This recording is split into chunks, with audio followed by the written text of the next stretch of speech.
회의에서 같은 말을 했는데 왜 어떤 사람은 인정받고 나는 그냥 말 많은 사람이 될까요? 말 한마디가 당신의 연봉과 기회를 바꾼다는 말, 과장이 아닙니다. 워렌 버핏은 소통 능력 하나만 제대로 갖춰도 자기 가치를 50% 이상 끌어올릴 수 있다고 했죠. 그런데 우리는 자꾸 착각합니다. 더 많이 말하면 유리할 거라고, 더 길게 설명하면 설득될 거라고. 하지만 현실은 다릅니다. 말이 길어질수록 신뢰는 줄어들고 핵심이 흐려질수록 존재감도 사라집니다. 지금 이 순간에도 당신의 말투, 표정, 침묵은 이 사람을 믿어도 되는가? 라는 신호를 보내고 있습니다.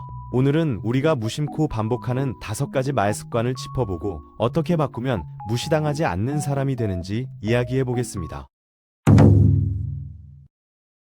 회의실에서 발표를 마친 뒤 아무도 질문을 안 하는 경험 해보신 적 있으세요? 분명 열심히 설명했는데 팀원들 눈빛은 이미 딴 세상을 헤매고 있는 거예요. 그 침묵이 이해의 침묵이 아니라 포기의 침묵이었다면 그건 설명이 부족해서가 아니라 너무 많았기 때문이에요. 마케팅팀 팀장 이 과장 이야기를 잠깐 해볼게요. 그는 누구보다 꼼꼼하고 성실한 사람이었어요. 회의 때마다 배경 설명부터 시작해서 데이터 분석, 예외 케이스, 리스크 요인까지 빠짐없이 챙겼죠. 근데 이상하게 팀원들은 그의 말이 끝나기도 전에 핸드폰을 만지작거리기 시작했어요. 문제는 성실함이 아니었어요. 핵심이 너무 늦게 나왔던 거죠. 사람의 뇌는 생각보다 훨씬 빨리 지쳐요. 새로운 정보를 처리하는 데 쓸 수 있는 집중력은 생각보다 훨씬 짧거든요. 설명이 길어질수록 메시지의 핵심은 소음 속에 묻혀버리고 듣는 사람은 뭐가 중요한 건지 스스로 판단하길 포기하게 돼요. 그리고 그 순간부터 리더의 권위는 조용히 무너지기 시작하는 거예요. 장황한 설명이 나오는 진짜 이유는 2가지예요. 개념을 단순하게 압축하는 훈련이 안 되어 있거나 내 논리에 스스로 확신이 없는 거예요. 확신이 없으니까 말을 더 붙이고 말을 더 붙이니까 신뢰는 더 떨어지는 악순환이 시작되죠. 진짜 전문가는 복잡한 걸 복잡하게 설명하지 않아요. 복잡한 걸 단순하게 만들 수 있는 사람이 진짜 그 분야를 꿰뚫고 있는 거예요. 말을 줄이는 건 정보를 숨기는 게 아니라 상대방의 시간을 존중한다는 가장 강력한 신호예요. 말을 끝내고 나서 3초, 딱 3초만 침묵해 보세요. 처음엔 그 3초가 3분처럼 느껴질 거예요. 어색하고 뭔가 더 채워야 할 것 같고 상대방이 이해 못한 건 아닐까 불안해지죠. 근데 바로 그 불안함이 당신을 리더에서 설명충으로 만드는 시작점이에요. 침묵은 공백이 아니에요. 권위예요. 생각해보면 우리가 존경하는 사람들은 말이 많지 않았어요. 회의실에서 가장 말을 많이 하는 사람이 가장 영향력 있는 사람인 경우는 거의 없죠. 오히려 한마디를 툭 던지고 나서 조용히 기다리는 사람한테 시선이 쏠리고 분위기가 그쪽으로 흘러가는 걸 느껴본 적 없으세요? 자신감 있는 리더는 말을 끝낸 뒤 상대방이 당연히 이해했을 거라고 믿어요. 그 믿음이 태도로 드러나고 그 태도가 권위가 되는 거예요. 반대로 확신이 없는 사람은 침묵을 못 견뎌요. 제 말이 맞죠? 이해하셨죠? 이런 말을 덧붙이면서 스스로 권위를 갉아먹죠. 제가 임원들을 코칭할 때 항상 하는 훈련이 있어요. 지금 하려는 말을 딱 2분 안에 전달한다고 가정하고 준비해보라는 거예요. 2분이라는 제약이 생기면 신기한 일이 일어나요. 자연스럽게 핵심만 남고 군더더기가 떨어져 나가거든요. 그렇게 압축된 말은 설령 내용이 완벽하지 않더라도 굉장히 날카롭게 들려요. 듣는 사람 입장에서 이 사람 뭔가 다르다는 느낌이 오는 거죠. 침묵을 두려워하지 마세요. 침묵을 의도적으로 배치할 수 있는 사람, 그 사람이 방 안에서 가장 조용하게 가장 큰 존재감을 내뿜는 리더예요. 워렌 버핏이 20대 시절에 가장 두려워했던 게 뭔지 아세요? 투자 실패도 아니고 사업 망하는 것도 아니었어요. 바로 사람들 앞에서 말하는 거였어요. 극도의 무대 공포증 때문에 발표가 있는 수업은 아예 수강 신청조차 안 했을 정도였거든요. 근데 그 버핏이 나중에 이런 말을 해요. 소통 능력 하나만 제대로 갈고 닦으면 자기 가치를 50% 이상 즉각적으로 올릴 수 있다고요. 단순한 겸손이 아니에요. 버핏은 실제로 데일 카네기 말하기 강좌를 듣고 나서 인생이 바뀌었다고 공개적으로 인정했어요.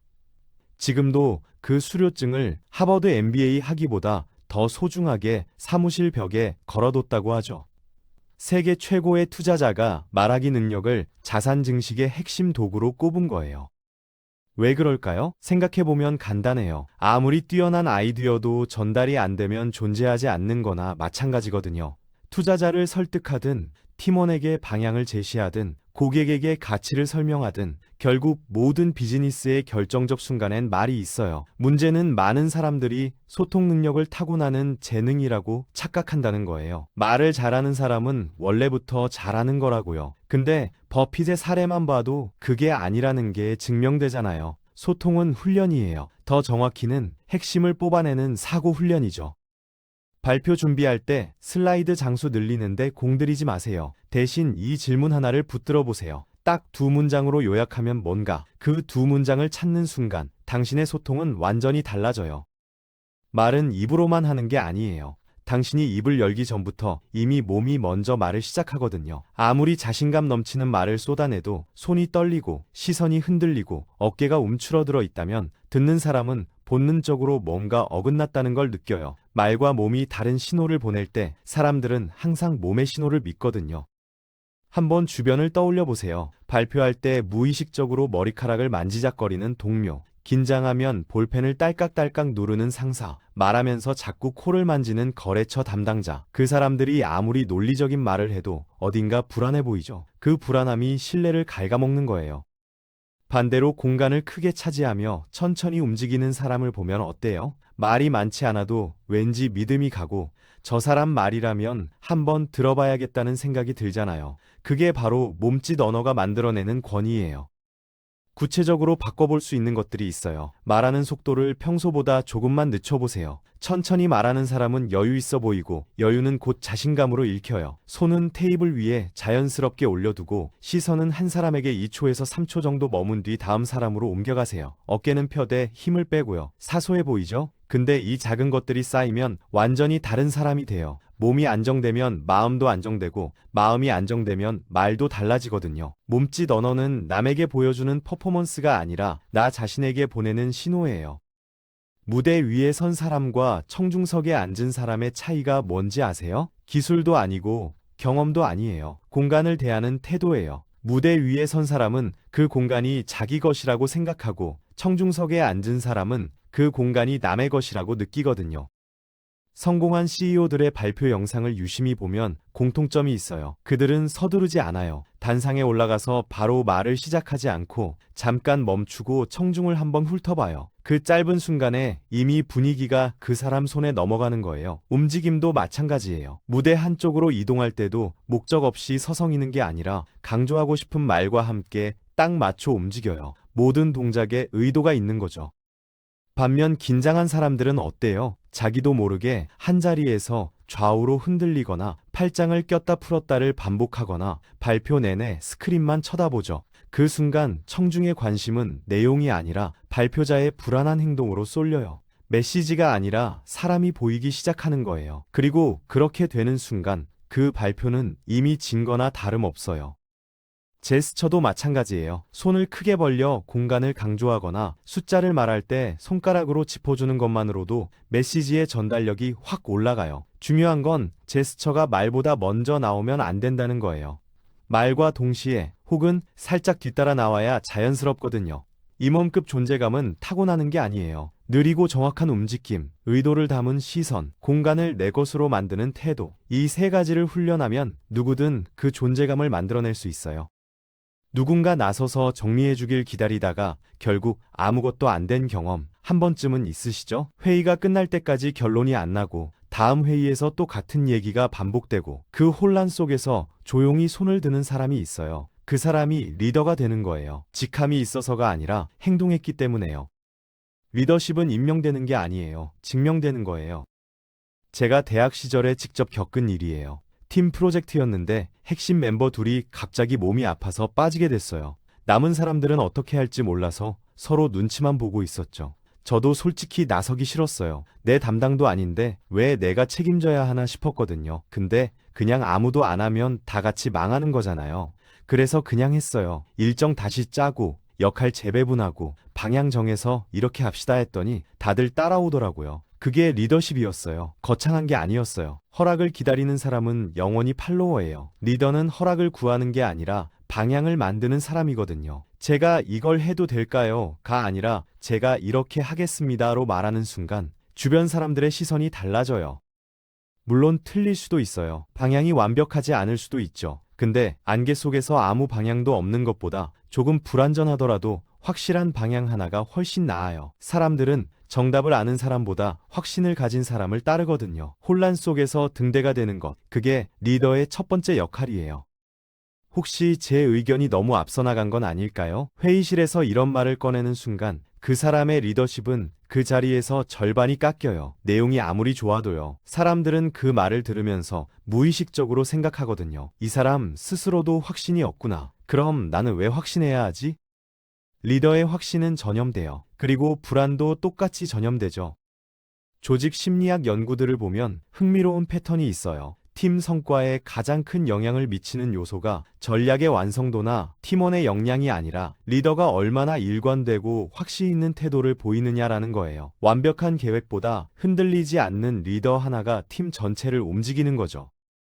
우유부단한 리더 밑에서 일해본 적 있으세요? 오늘 A라고 했다가 내일 B로 바뀌고 윗선 눈치 보느라 결정이 계속 미뤄지고 그 안에서 일하는 팀원들은 뭘 믿고 움직여야 할지 몰라요. 결국 각자 알아서 하게 되고 팀은 조각조각 흩어지죠. 리더의 우유부단함이 팀을 해체시키는 거예요. 반대로 결단력 있는 리더는 설령 그 결정이 틀렸더라도 팀에 추진력을 줘요. 방향이 있으니까 다 같이 뛸 수 있고 틀렸으면 다 같이 빠르게 수정할 수 있거든요. 멈춰 있는 것보다 틀린 방향으로 가는 게 나을 때가 많아요. 적어도 움직이고 있으니까요. 확신은 목소리 크기가 아니에요. 흔들리는 상황에서도 기준을 잃지 않는 태도예요. 그 태도 하나가 팀 전체의 심리적 안전망이 되는 거예요.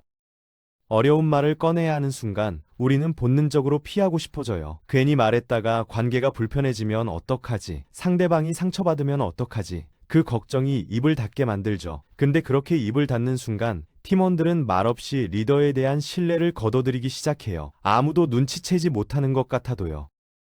회피는 배려가 아니에요. 책임 방기예요.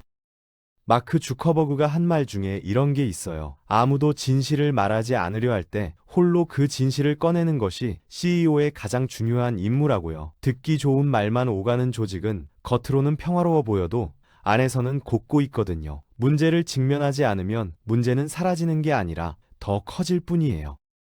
저도 비슷한 경험이 있어요. 오랜 친구가 있었는데 만날 때마다 주변 사람 험담으로 대화를 채우는 거예요. 처음엔 그냥 들어줬어요. 말하면 사이가 어색해질까 봐요.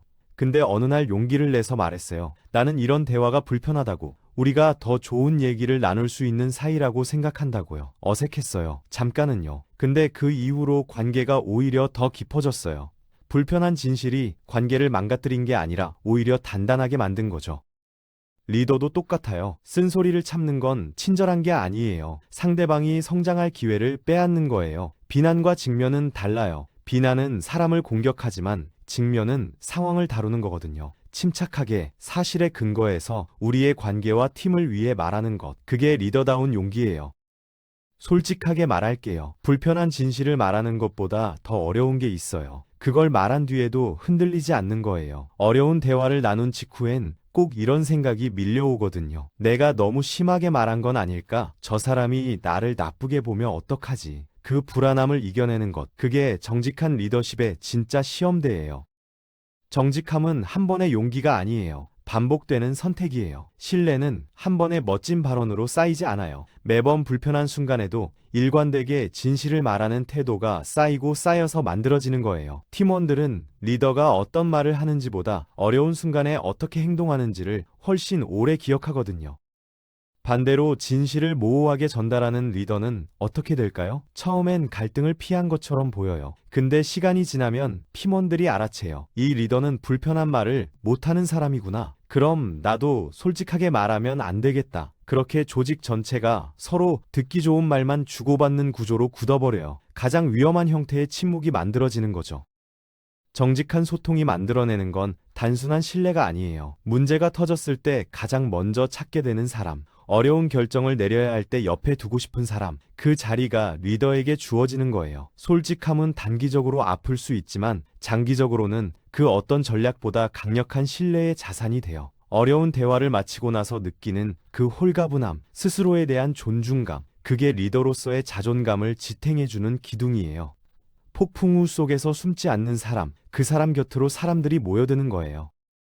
하루에도 몇 번씩 기분이 바뀌는 리더 밑에서 일해본 적 있으세요? 오전엔 웃으면서 칭찬하더니 오후엔 이유도 모르게 차갑게 굴고 어제는 괜찮다고 했던 게 오늘은 갑자기 문제가 되는 거예요. 그 팀원들이 어떤 상태인지 아세요? 일에 집중하는 게 아니라 오늘 리더 기분이 어떤지 살피는데 에너지를 다 쓰고 있어요. 그게 조직이 치르는 가장 비싼 비용이에요. 감정 기복은 개인의 문제가 아니에요. 조직 전체의 문제예요. 리더십 연구에서 반복적으로 나오는 결론이 있어요. 팀원들이 리더에게 가장 원하는 것이 뛰어난 능력이나 화려한 비전이 아니라는 거예요. 예측 가능성이에요. 오늘도 어제와 같은 사람일 거라는 믿음. 그 믿음이 있어야 팀원들이 비로소 자기 일에 온전히 집중할 수 있거든요. 실제로 능력은 출중한데 감정 조절이 안 되는 리더들의 공통된 결말이 있어요. 처음엔 성과로 존재감을 인정받아요. 근데 시간이 지나면서 주변 사람들이 하나둘 떠나기 시작해요. 같이 일하는 게 너무 소모적이거든요. 결국 혼자 남게 되는 거예요. 실력이 없어서가 아니라 함께하기 어려운 사람이 됐기 때문에요. 위기의 순간일수록 이게 더 극명하게 드러나요. 프로젝트가 흔들리고 숫자가 안 나오고 팀 분위기가 가라앉을 때 리더가 같이 무너지면 팀 전체가 무너져요. 근데 리더가 평소와 똑같은 톤으로 괜찮아요, 이렇게 가봅시다 하면 신기하게도 팀이 다시 모여들거든요. 평정심 자체가 리더의 가장 강력한 메시지가 되는 거예요. 감정을 숨기라는 게 아니에요. 감정에 끌려다니지 말라는 거예요. 그 차이 하나가 리더와 그냥 직급 높은 사람을 나누는 기준이에요. 오늘 이야기한 것들 사실 전부 새로운 무언가를 더하는 게 아니었어요. 장황한 설명을 걷어내고 불안한 몸짓을 내려놓고 회피하는 습관을 버리고 감정의 파도에 휩쓸리는 걸 멈추는 것, 전부 덜어내는 이야기였죠. 리더십은 결국 더하기가 아니라 빼기예요. 사람들은 흔히 리더다워지려면 뭔가 대단한 걸 갖춰야 한다고 생각해요. 더 강한 카리스마, 더 완벽한 논리, 더 인상적인 존재감. 근데 실제로 신뢰를 무너뜨리는 건 없는 것 때문이 아니라 있어서는 안 될 것들 때문인 경우가 훨씬 많아요. 나를 약하게 보이게 만들었던 그 습관들을 하나씩 걷어낼 때 비로소 진짜 목소리가 드러나기 시작해요.